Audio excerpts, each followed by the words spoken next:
সহজে এটি চাঁদা হবে না, পাকবে না।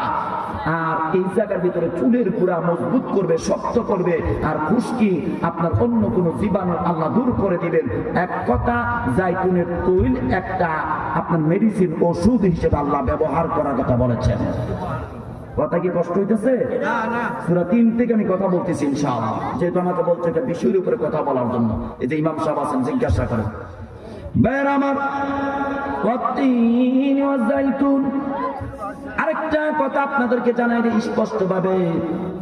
আল্লাহ পাক বললেন জান্নাতীদেরকে আল্লাহ তাআলা ফল খাওয়াবেন। কি খাওয়াবেন? কি ফল? দেখি কি ফল? অনেকে বলতে পারেন না।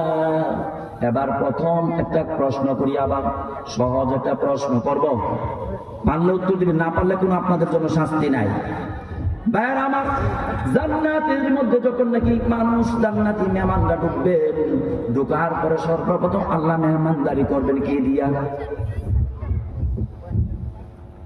কেউই নাই উত্তর দেওয়ার মতো। তাইলে মাহফিল করার দরকার আছে না নাই? আছে তো, করনা কারো কথা। মাহফিল করার দরকার আছে না? আলোচনা যদি না শুনে আমাদের জ্ঞান অর্জন হবে? উলামায়ে কেরামরা যদি কথা না বলে আমরা কি শিখতে পারবো? প্রিয় ভাইয়ের আমার, গতকাল আমার বিশাল বাড়িতে এসারের পরে বয়ান দিয়েছিলাম। আলেমের মর্যাদার ব্যাপারে আমি ওইদিকেও যাই নাই। যে কোনো জায়গায় আল্লাহ নেই সেখানে বিষয়ভিত্তিক ভাবে কথা বলার চেষ্টা করি। আলহামদুলিল্লাহ, আপনারা বলেন ইনশাআল্লাহ, আমিও বলি ইনশাআল্লাহ। আল্লাহর উপর ভরসা করে কথা বলার চেষ্টা করি। আপনাদেরকে সূরা 3 থেকে কিছু কথা বলার চেষ্টা করতেছি শোনানোর জন্য। আল্লাহ কবুল করুক, আমরা বলি আমিন। তাহলে জান্নাতীদেরকে সর্বপ্রথম জান্নাতি মেহমান যখন ঢুকবেন, অতিথি যখন ঢুকবেন, আল্লাহ পাক তখন জান্নাতীদেরকে মাছের কলিজা দিয়া সাদরে আমন্ত্রণ গ্রহণ করবে। মাছের বলেন, মাছের কলিজা দিয়া। এবার বলতে পারেন মাছের কলিজা তো বড় নয়, শৈল মাছের কলিজাও একটু, আবার অন্য মাছের কলিজাও ছোট অল্প। তাহলে আল্লাহ কি পরিমাণে কলিজা আমাদেরকে দিবেন? প্রশ্ন হয় না? কথা বলে না সব। শীত তো লাগতেছে, বুঝতেছি ভাই আমার। শীত আপনাদেরকে লাগে, এর চেয়ে বেশি আমি শীত পেয়েছিলাম ইন্ডিয়াতে, আসামে। আমার এইভাবে শরীর কাঁপতেছিল।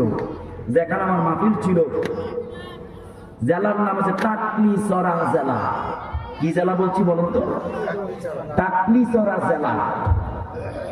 আগরতলা থেকে ট্রেনে উঠেছি, রাত্রে 9টা যায় আমি সেখানে উঠছি। পৌঁছার পরে আমি হোটেলে রয়েছি। পরের দিন আমার মাহফিল আসাম, গুজরাটের কাছে।